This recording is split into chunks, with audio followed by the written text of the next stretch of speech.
Bruce Lee enseigne à une salle bondée de 400 élèves lorsqu'un maître de kung-fu arrogant franchit la porte et le traite de charlatan.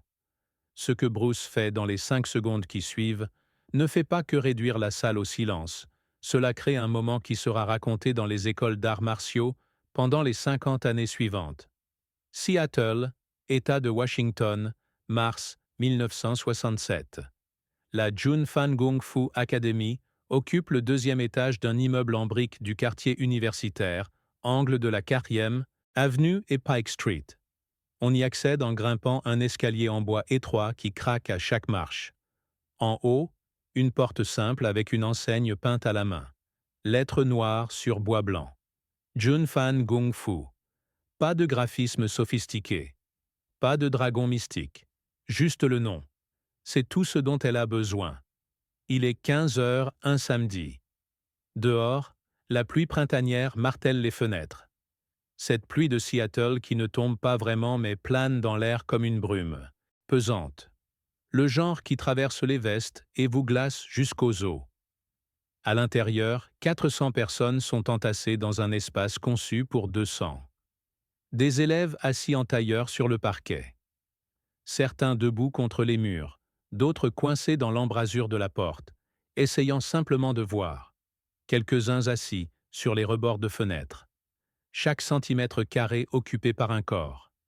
L'air est épais d'humidité, provenant des vêtements mouillés et des corps qui respirent, épais de sueur et de tension, et de cette odeur médicinale âcre de l'huile de liniment que Bruce utilise sur ses articulations. Les fenêtres s'embuent de la chaleur de cette humanité compacte. Quelqu'un a ouvert 2 fenêtres, mais cela aide à peine. La salle est une fournaise. Bruce Lee se tient à l'avant de la pièce, vêtu d'un simple pantalon d'entraînement noir et d'un t-shirt blanc. Les 2 trempés de sueur. Pas de chaussures. Il s'entraîne pieds nus parce que les chaussures mentent à vos pieds sur l'équilibre et la connexion au sol. Il a 26 ans, mesure 1,70 m, pèse 61 kg. Du muscle sec enroulé serré sur une ossature fine. Pas imposant.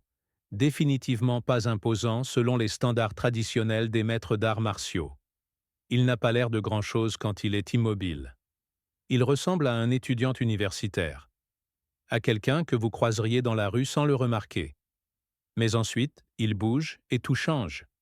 Quand Bruce Lee bouge, l'air lui-même semble se plier autour de lui.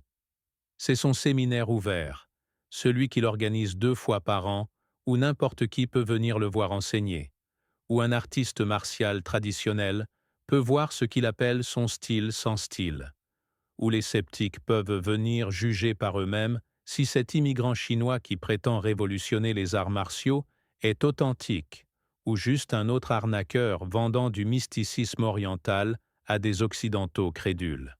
La salle est divisée. La moitié, c'est élèves dévoués qui s'entraînent avec lui depuis des mois ou des années. L'autre moitié, des curieux, des traditionalistes, des sceptiques, des gens qui ont entendu les rumeurs et veulent voir si Bruce Lee est tout ce qu'on dit de lui. Bruce est à 40 minutes de démonstration. Il montre un principe qu'il appelle économie de mouvement, expliquant que le kung-fu traditionnel gaspille le mouvement. Trop de formes, trop de techniques fleuries qui semblent belles mais ne fonctionnent pas en combat réel. Il fait la démonstration sur Jesse Glover, son premier élève américain, un homme noir bâti comme un camion en qui Bruce a totalement confiance. Bruce montre comment une position traditionnelle du cheval télégraphe vos intentions, comment une position de la grue vous laisse vulnérable, comment les mouvements de main sophistiqués du kung-fu classique donnent à votre adversaire tout le temps du monde pour contre-attaquer. Les élèves regardent, fascinés. Certains hochent la seule tête, d'autres prennent des notes, certains semblent mal à l'aise parce que Bruce démantèle systématiquement tout ce que leurs professeurs précédents leur ont enseigné. Mais Bruce ne se soucie pas du confort. Il se soucie de la vérité. Il se soucie de ce qui fonctionne dans un vrai combat quand quelqu'un essaie réellement de vous blesser. Pas ce qui a l'air bien dans une démonstration. Pas ce que des maîtres anciens faisaient il y a 300 ans. Ce qui fonctionne maintenant, aujourd'hui, dans la rue. Puis la porte s'ouvre violemment. Le son traverse l'explication de Bruce comme un couteau. Tout le monde se retourne. Un homme entre, fin trentaine, peut-être 40 ans, chinois, portant un uniforme traditionnel de kung-fu en soie noire.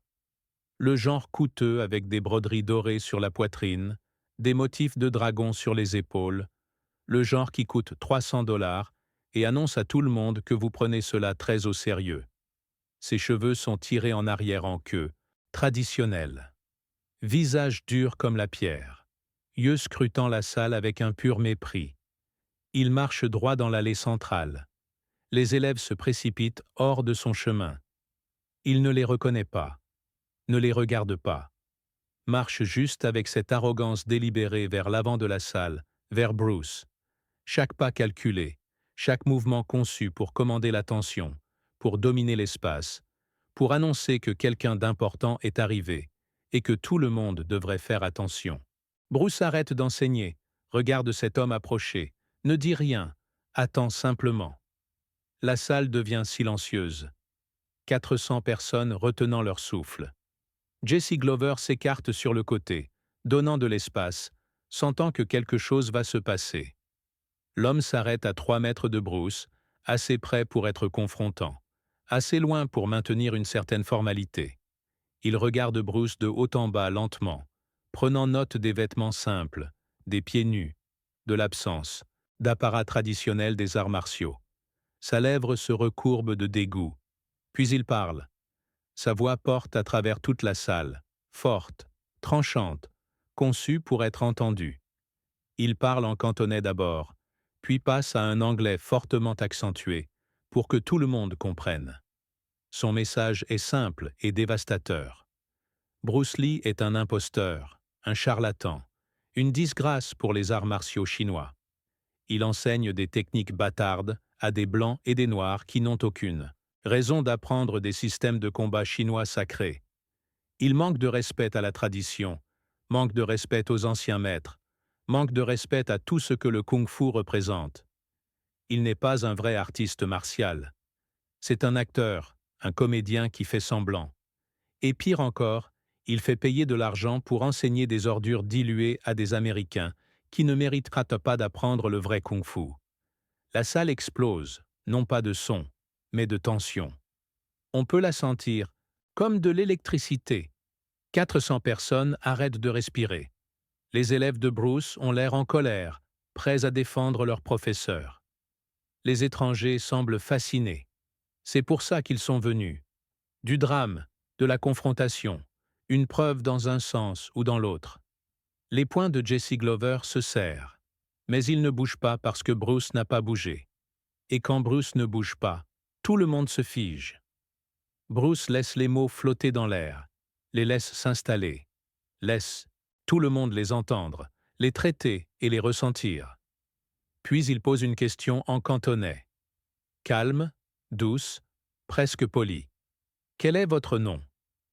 L'homme se redresse, s'annonce comme Maître Wong Jackman, pratiquant direct de style traditionnel du nord de la Chine, membre respecté de la communauté des arts martiaux chinois de San Francisco. Il a étudié sous des maîtres dont les noms Bruce n'oserait pas prononcer à voix haute. Des maîtres qui auraient honte de voir ce que Bruce a fait, comment il a prostitué leur art sacré. Bruce hoche lentement la tête, pose une autre question. Pourquoi êtes-vous ici? Le visage de Wong Jackman se tord de mépris. Il est ici pour exposer Bruce Lee comme un imposteur, pour le défier publiquement, pour prouver que le kung-fu traditionnel est supérieur aux absurdités inventées de Bruce, pour montrer à ses 400 adeptes déçus qu'ils perdent leur temps et leur argent avec un arnaqueur. Il est ici pour fermer ce cirque avant que plus de dégâts ne soient faits. Bruce pose une dernière question. Vous voulez vous battre contre moi? Wong Jackman n'hésite pas. Oui. Maintenant, devant tout le monde. Pas de règles. Défi traditionnel. Le premier à abandonner ou premier sang. L'ancienne méthode. La façon dont les vrais artistes martiaux règlent les différends. Pas avec des mots, avec l'action. Et quand Bruce perdra, quand Wong Jackman l'exposera, Bruce fermera son école, arrêtera d'enseigner, s'excusera auprès de chaque maître de kung-fu légitime qu'il a manqué de respect, admettra qu'il n'est rien d'autre qu'un faux. La salle est morte, silencieuse. C'est le moment. 400 personnes regardent, attendent. Bruce pourrait refuser, pourrait appeler la sécurité, pourrait désamorcer, pourrait faire une douzaine de choses qui éviteraient la confrontation physique. Mais tout le monde dans cette salle sait qu'il ne le fera pas parce que Bruce Lee ne recule jamais. Jamais devant personne, jamais pour rien. Bruce fait un pas en avant. Ses pieds nus ne font aucun bruit sur le parquet. Il dit d'accord en anglais, puis le répète en cantonais. D'accord, on se bat. Mais pas jusqu'au premier sang, pas jusqu'à l'abandon. Juste un échange, une technique. Je vais vous montrer une chose. Si vous pouvez la défendre, je ferme mon école. Si vous ne pouvez pas la défendre, vous partez et ne revenez jamais. Wang Jackman rit presque. Une technique. Il s'est entraîné pendant des décennies. Il peut se défendre contre n'importe quoi. Bruce rend cela trop facile. Wang Jackman accepte. Un échange, une technique. Quand il la défendra sans effort, la réputation de Bruce Lee mourra aujourd'hui. Bruce dit à tout le monde de reculer. Dégager l'espace. Les élèves se bousculent, se pressent contre les murs, créant un cercle de 6 mètres de diamètre. Parquet vide. Juste Bruce et Wang Jackman. 400 témoins. Wang Jackman retire sa veste de soie coûteuse, la tend à quelqu'un sans regarder. En dessous, il porte un maillot noir sans manches. Ses bras sont épais, musclés, couverts de cicatrices de décennies d'entraînement dur. Un vrai entraînement. Un entraînement traditionnel. Un entraînement que les élèves de Bruce, avec leurs 6 mois de cours du week-end, ne pourraient pas comprendre. Il adopte une position parfaite. Pieds écartés, genoux pliés, mains levées, dans une position classique, technique de manuel, forme de qualité muséale, exactement ce que vous verriez dans un manuel de kung-fu de la dynastie Ming. Bruce ne prend pas de position, se tient juste normalement, pieds écartés de la largeur des épaules, mains détendues sur les côtés, respiration normale, visage calme. Il a l'air d'attendre un bus, pas de se préparer à combattre un maître avec des décennies d'expérience. Cela exaspère encore plus Wang Jackman. Le manque de respect, l'arrogance, l'absence totale de forme traditionnelle ou de respect pour les anciennes méthodes. Cela prouve tout ce qu'il a dit. Bruce Lee ne comprend pas les vrais arts martiaux. Bruce annonce à Wang Jackman la technique qu'il utilisera. Il lancera un coup de poing, un direct du plomb vers le plexus solaire. Wang Jackman peut se défendre comme il veut. N'importe quel blocage, n'importe quel contre, n'importe quel mouvement de n'importe quel style traditionnel. Des décennies de connaissances, plusieurs styles de technique. Tout est disponible. Arrêtez juste un coup de poing. Wang Jackman manque presque de rire à voix haute. Un coup de poing droit. C'est tout. C'est la technique révolutionnaire de Bruce Lee. Une frappe basique que chaque débutant apprend la première semaine. C'est trop facile. C'est insultant. Mais très bien, que Bruce s'embarrasse. Que tout le monde voit que le kung-fu traditionnel peut facilement gérer n'importe quelle technique bâtarde que Bruce lance. Wang Jackman fixe sa position. Forme parfaite. Main levée. Prête. Centre de gravité bas. Équilibré. Immobile. Il s'est défendu contre des milliers de coups de poing dans sa carrière. Ce ne sera pas différent. Il le bloquera, le contrera, et puis tout le monde verra. Tout le monde saura. Bruce Lee n'est rien de spécial. Bruce demande si Wang Jackman est prêt. Wang Jackman hoche la tête. Bruce fait un demi-pas en avant. Son pied droit glisse de 15 cm. Rien d'autre ne bouge. Juste ce demi-pas. Puis ça arrive. Le poing de Bruce bouge. Ne se replie pas. Ne recule pas. Ne télégraphe pas. Existe soudainement 1 mètre plus loin, voyageant à une vitesse que le cerveau de Wang Jackman ne peut pas traiter. Ce n'est pas un coup de poing au sens traditionnel. C'est une explosion, un transfert d'énergie qui commence dans les jambes de Bruce, traverse ses hanches, son tronc, son épaule, et sort par son poing en un mouvement continu de fouet. Le son qu'il fait quand il connecte est mouillé et sec, comme un maillet frappant un quartier de bœuf. Le poing atterrit exactement où Bruce a dit qu'il le ferait. Plexus solaire, centre mort. Le blocage de grue de Wang Jackman ne bouge jamais. Ses mains restent figées en forme parfaite à 15 cm de là où elles auraient dû être. Son cerveau n'a jamais envoyé le signal. Trop rapide, trop direct, trop économique. Aucun mouvement gaspillé, aucun télégraphie, aucun avertissement. Juste le poing de Bruce Lee apparaissant dans le torse de Wang Jackman, comme s'il s'était téléporté là. Les yeux de Wang Jackman s'écarquillent. Sa bouche s'ouvre. Aucun son ne sort, juste de l'air. Tout l'air dans ses poumons sortant d'un coup. Sa position parfaite s'effondre. Ses genoux cèdent. Il titube en arrière de 3 pas. 4.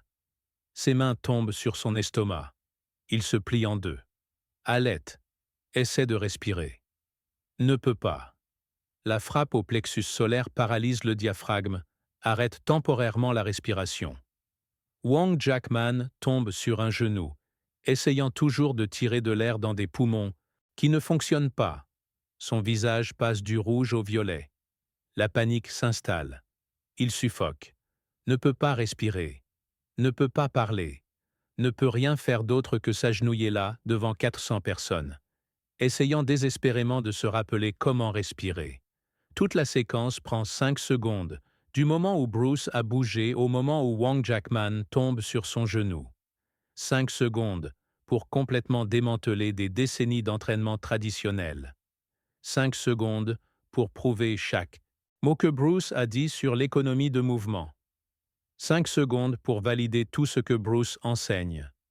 5 secondes qui changent toute la compréhension de Wang Jackman des arts martiaux. La salle reste silencieuse. Personne ne bouge. Personne ne parle.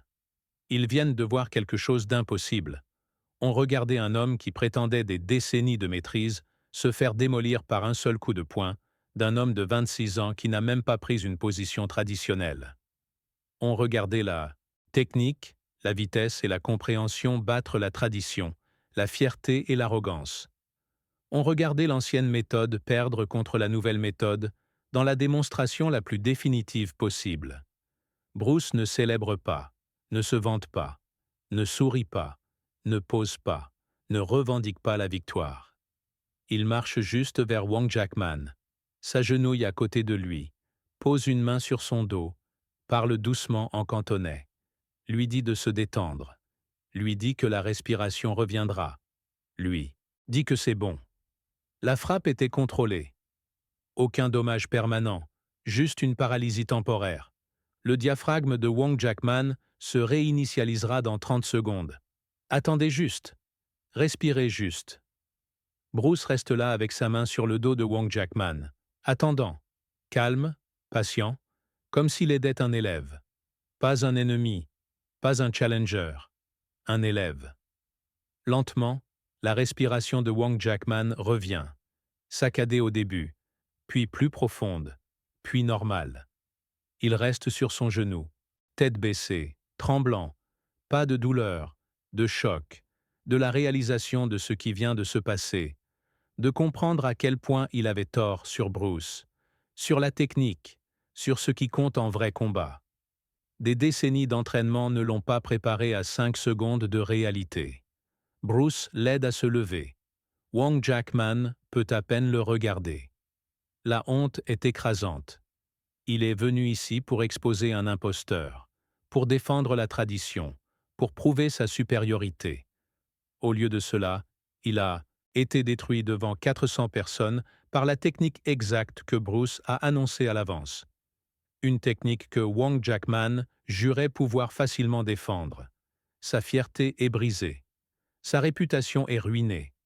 Tout ce en quoi il croyait sur lui-même et son entraînement vient d'être prouvé faux de la manière la plus publique possible. Mais alors Bruce fait quelque chose que Wong Jackman n'attend jamais. Bruce s'incline devant lui. Une révérence formelle traditionnelle, le genre que vous donnez à un maître respecté, le genre qui montre l'honneur et la révérence. Wong Jackman fixe, confus.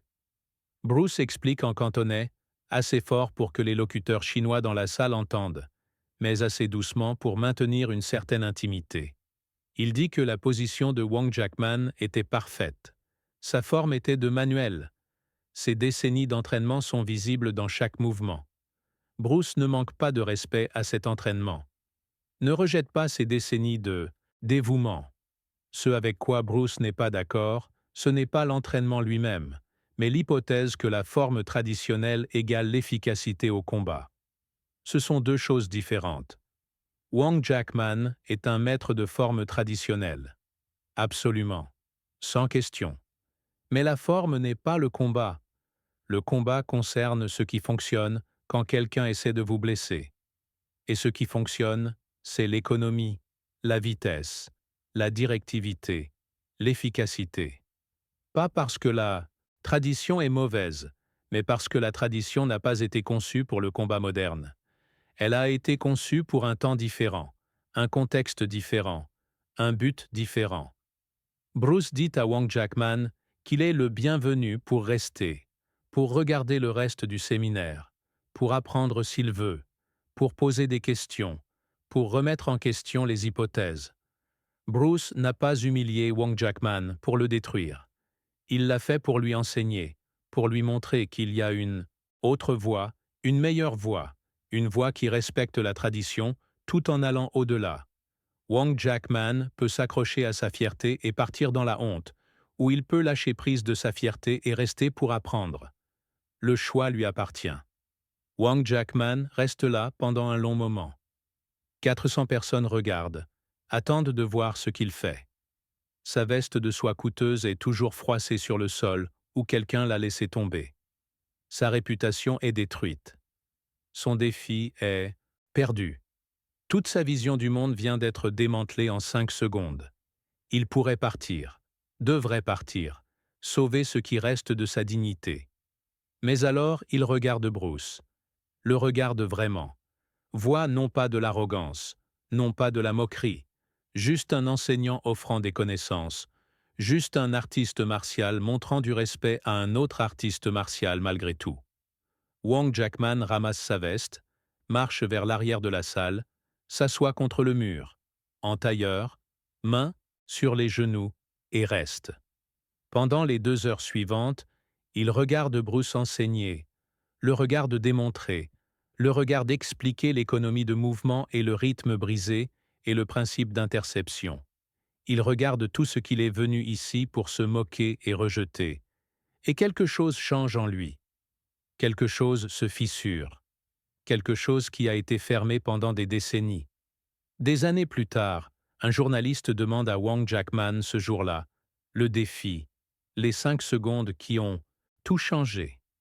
Wong Jackman réfléchit longtemps, puis dit que Bruce Lee ne l'a pas battu avec un coup de poing. Bruce Lee l'a battu avec l'humilité, avec le respect, avec la grâce de l'aider à se relever après l'avoir fait tomber, avec la sagesse d'enseigner au lieu d'humilier. Wong Jackman est venu dans cette salle pour prouver qu'il était supérieur. Il a quitté cette salle en sachant qu'il était un débutant. Et cette prise de conscience a sauvé ses arts martiaux, a sauvé sa compréhension, l'a sauvé lui. Bruce Lee a construit une philosophie sur un principe. Absorber ce qui est utile, rejeter ce qui est inutile, ajouter ce qui est spécifiquement vôtre. Mais ce jour-là, il a enseigné autre chose. Que briser la fierté de quelqu'un est facile. Reconstruire quelqu'un demande une vraie force.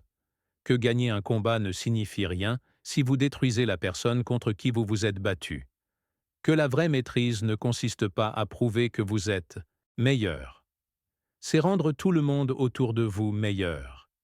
L'histoire se propage dans la communauté des arts martiaux, se raconte dans les dojos à travers l'Amérique, s'embellit et s'exagère, et se transforme en légende. Mais le cœur reste vrai. Le jour où un maître arrogant a défié Bruce Lee devant 400 personnes. Le jour où 5 secondes ont changé une carrière de décennies. Le jour où la tradition a rencontré l'évolution. Et au lieu de se détruire mutuellement, ils sont devenus plus forts ensemble. Bruce Lee n'a jamais parlé publiquement de ce combat, ne s'en est jamais vanté, ne l'a jamais utilisé pour se promouvoir. Quand les élèves demandaient, il disait seulement ceci: se battre est facile. N'importe quel idiot peut lancer un coup de poing. Enseigner est difficile. Faire en sorte que quelqu'un veuille apprendre après l'avoir battu, c'est le vrai défi. C'est là que les arts martiaux deviennent un art au lieu de la violence. C'est la différence entre gagner un combat et changer une vie. Qui dans votre vie est Wong Jackman en ce moment? Qui s'accroche si fort à la fierté qu'il ne peut pas voir la vérité?